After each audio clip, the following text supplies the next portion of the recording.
Hi, this is Quinn with Impeccabilities, and today I'm going to show you how to create a backup of a department in Trainual.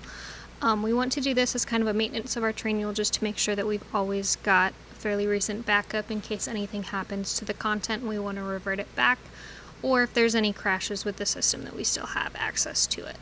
So you're going to go into Trainual and then all content. You're going to find the department that you want to save a backup of. Right now I'm doing a full backup of all the departments, so I've made it down to design. That's my next one. So you're going to click on the three dots on the right and do print PDF. And then you're going to click print on the top right, and you're going to have it as a saved PDF. And then this may be default checked as headers and footers. You can uncheck that since we won't need it.